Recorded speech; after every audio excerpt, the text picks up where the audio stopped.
अभि नाम गरेको केटा बारमा बसी ज्याफुनी गरी बियर पिउँछ र हल्लिँदै घरतिर लाग्छ। त्यतिकैमा उसले एउटा बाघ आफूतिर आइरहेको देख्छ।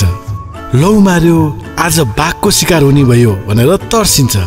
बाघ चाहिँ अगाडि आएर उसँग चल्न पो लाग्छ र अभिले चटपट मोबाइल झिकी बाघसँग सेल्फी हान्छ अनि फेसबुकमा बाघसँग सेल्फी लेखेर पोस्ट गरिदिन्छ। भोलिपल्ट ऊ उठ्छ र राति आफूले गरेको पोस्ट हेर्छ। राति झ्यापको सुरमा बाघ देखेर सेल्फी हानेको त कुकुर पो पर्छ र आफ्नो पोस्ट देखेर अभि आफै जिल्ल पर्छ। यसको सन्देश के हो भने ड्रिङ्क्स गरौँ तर कुकुरलाई बाघै देख्ने गरी कहिले पनि नगरौँ। क्लासमा मास्टरजीले अन्डा खाऊ, दिमाग बढाउँ भनेर पढाउनुहुन्छ र मास्टरजीले भनेको कुरा युवराजको मनमा फुत्त छिर्छ।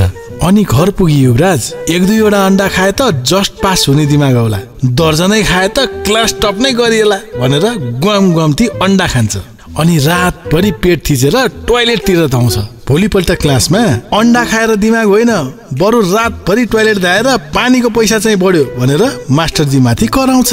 अनि मास्टरजी हाँस्दै प्रभु हजुरलाई मैले मानी, हजुरको स्थान यहाँ कहाँ हो र, क्लास बाहिर पो भनेर भन्नुहुन्छ।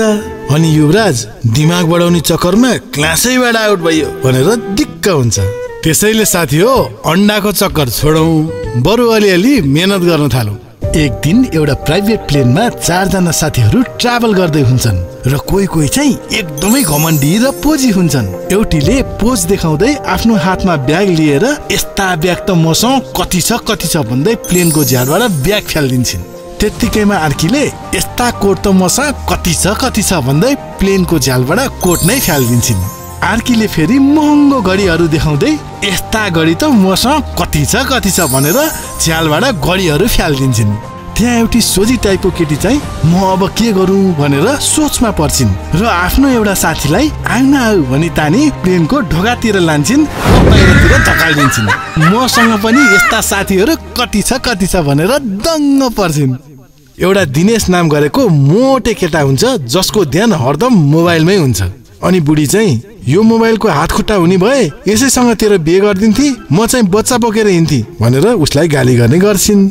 एक दिन दिनेश मोबाइलमा कमेडी हेर्दै आफ्नै सुरमा हिँडिरहेका हुन्छन् र झ्याप्पै केराको बोक्रामा चिप्लिएर एकदमै गनाउने ढलमा ग्वारल्याममै खस्न पुग्छन् र 2 मान्छे आए ओहो कति साह्रो लास्टै गनाएको यो मान्छे त भन्दै उसको उद्धार गर्छन्। दिनेश यति गनाएको हुन्छ कि उसको गन्ध सुँगेर बिचरा कुकुर पनि साइड लाग्छ र दिनेशको हालत देखेर ठिक्क पर्यो, आज तिम्रो मोबाइल गर्लफ्रेन्डले गर्नु गरेछ हैन भनेर सबैजना मोरी हाँस्छन्।